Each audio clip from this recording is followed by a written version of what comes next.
Hi everyone, this is going to be my review of the small fun cup. Just a reminder that I did a first impressions video where I showed you the small and the large because that is the combination that I bought. Um, the Fun Factory website sells the cups in packs of two, either two smalls, two larges, or a small and a large.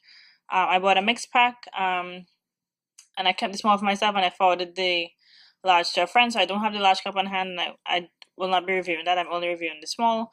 But if you want to see the large cup and see compared to the small cup and to a couple other cups, check out the first impressions video. I will leave a link in the description box. And so I'm just going to get into the review now. So after I did the first impressions video, I boiled the cup and then, against my better judgment, tried it on a dry run. So I've been using menstrual cups now for over 2 years, and I know that usually a dry run is not a good indication of how the cup will go, but I wanted to try it anyway. Because after unboxing it, I wasn't feeling very good about the cup, and I thought, I think I just wasted my money. This isn't actually going to work out, and the dry run didn't go well. um, my vagina was very dry, frankly. And it was a bit uncomfortable. So I decided, no, I'm going to just put this aside and I'll wait until my period actually starts before I try it again. So once I started spotting, I pulled the cup out, and it went much much better. It was actually very comfortable and fairly easy to use. So I'm just gonna go through like kind of day by day how each use went. Um, so the first thing I'm gonna say is that I used the punch down fold. So this is again just a reminder. This is kind of a different shape cup.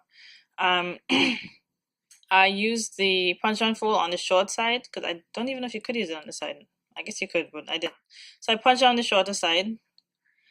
And my typical thing is when I use the punch and fold to insert with the fold facing down. So I did that as usual. And usually if I do insertion with the fold facing down, I just put the cup in and let it open up. But because of the slant in this, I wanted to make sure that the short end was facing up. Because it seemed like that was the way it was intended for it to be. So what I did was when I inserted it, I started rotating it, trying to get it to turn kind of all the way over. But I found that as I was rotating it, for me, it was kind of best just to, I ended up rotating it, I guess, about 90 degrees or 135 degrees maybe. So kind of facing to the left a bit, left if you consider my left when I'm sitting on the toilet or something.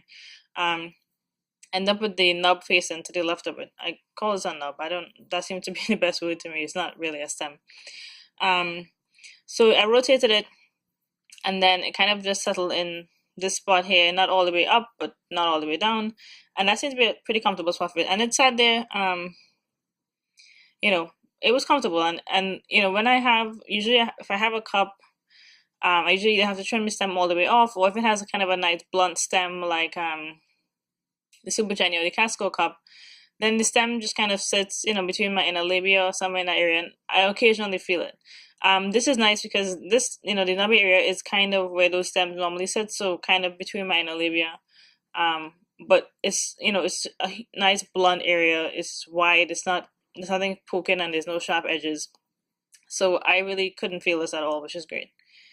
The first time I inserted it in the shower. So when I insert cups in the shower, I'm kind of in a full squat. I was also able to insert it while sitting on the toilet, and I didn't have any trouble. The one thing I will say though is, if you, like me, end up using the cup and it's not facing kind of upwards when you insert it, like for me, the cup is facing kind of sideways, so the short end, is facing just not up. What I did do was I made sure that so if this is, I don't know how helpful that is to visualize. So again, my cup is kind of facing sideways. I did make sure to kind of rotate it before I removed it so that the short end was facing up. So I didn't accidentally, spill while I was emptying the cup, right? So I don't want to, I feel like if you have it with the long end facing up and you start removing the cup, then there's a possibility of you like accidentally emptying the cup before you're ready to. So I personally made sure I rotated it so that the short end was facing up before I pulled the cup all the way out. Um, Overall, I have to admit, I was surprised at like just how comfortable the cup was. I think in the first impressions video, I probably felt like it was on the firmer side, but I didn't have any problem with that at all. So I think part of that is helped by the fact that this is a very narrow cup, right? So it's only 40 millimeters wide. And I find like if a cup is on the firm side, for me it has to be smaller so that, one, like I didn't have any issues um with the rim, even though like you hear like a nice kind of you hear a pretty strong pop when it opens. I didn't feel it when I inserted it and it popped open. Removing it was fine. Like it didn't feel like there just wasn't any friction. Like my cervix is low and my cups sit low, so I never have to reach very far in for them. But if a cup is wide or if a cup is firm, sometimes you can feel the rim when it's coming out. I didn't have that issue with this at all. What else? I wore it when I went to the gym, and I wasn't particularly heavy, but I didn't feel like I could feel the cup. Maybe I felt it like once or twice, kind of like I knew I was wearing a cup, but nothing to the point where I felt like, well, I have to take this out, or oh, I can't wear this to the gym anymore. Like I'll definitely wear this to the gym again. I think like two probably issues that I had with it is that, okay, I'm looking at a list of stuff that I want to talk about. I have three issues I would say, but none of it is a deal breaker. The one thing is that so between when I filmed the first impression video and when I finally used the cup, I seem to have forgotten how many suction release holes it has. So it has 4 suction release holes, right? So there's 2 on one side here. So that's 1, and that's 2, and then there's 2 more on the opposite side. But these holes, as you can see, are very small. Like they're kind of pinhole size to me. So when I was emptying the cup at home, I only emptied it at home. I actually forgot that there were 4 holes. I thought there were 2 at some point, and then I realized I wasn't actually making sure all the holes were clean. So for me, this is the one. I think I have to say that this is gonna be, I think, a little bit harder to clean without running water. Usually I would just, I'm home, so I empty the cup and then I rinse it clean in the sink before I reinsert it. But if I was out with it, I'd have to like be really, really careful. Make sure that I sprayed water, or like poured water like directly into the holes to make sure they were clean. That was one problem. The one other thing too is I think it's still, it has a decent capacity, 20 milliliters. For me, that's not enough for a heavy day, but very few cups are good for me for a heavy day. So this is going to be another kind of light, moderate spotting cup for me, which is fine. But it's super easy to use, so I didn't mind that. The one thing I will say though is that I felt like, so if you use cups for a while, you've probably had the sensation where you have a moment where, say, I think blood kind of flows into the cup. It displaces some of the air that was in the cup, and then that air bubbles over the rim and down the side of the cup. So unusually, like if you had any blood in your vaginal canal when that happened, when that happens, the air kind of forces that blood down, and then you might get like, a little bit of it's not a leak, but you get like residual slobber, like, onto your panty line or whatever. There was a moment when this happened with that.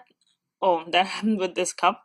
And there was enough blood where I was a little bit concerned. Like, I'm not sure this is just residual slobber. I felt like maybe I had a bit of a small leak, but it's a little bit hard for me to say. This month, sorry, wasn't the heaviest, and it wasn't very painful. So, which I feel like was a little bit atypical for me, at least based on periods I had this summer. So that's just something to be aware of. I think if you have a light to moderate period, this is still gonna be a good cup, and you're gonna get good use out of it. But if you tend to be heavy, definitely give this cup a try at home, or save it for your light to moderate days, because I would be a little bit concerned about overflowing it, just because I feel like something about this shape.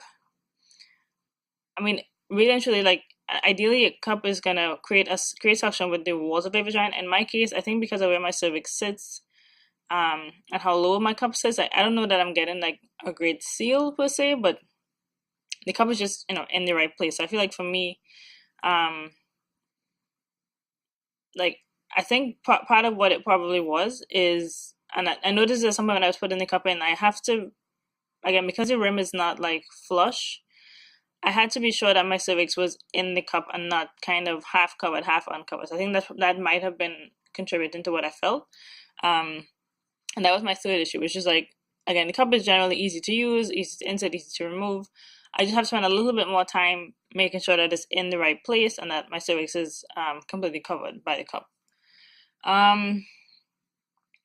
But overall, I liked it. I was actually surprised at how much I liked it. I think it's definitely gonna be a cup that I reach for when I'm spotting on like the first day or two, and then the last day of my period. Um, yeah, it's really easy. I felt like it was nice and easy to insert. Like you get a nice small insertion profile. I think also I don't always like the punch and fold because I have trouble keeping the cups where the punch and fold actually works for me. Tend to be firmer cups, and I generally have a problem keeping firmer cups folded. But I didn't really have that problem with this one, so it stays folded. This silicone is nice and kind of not gummy, but a nice plush silicone, for lack of a better term. And it was easy to insert, easy to remove. I didn't have any trouble with with the little knob on the end here.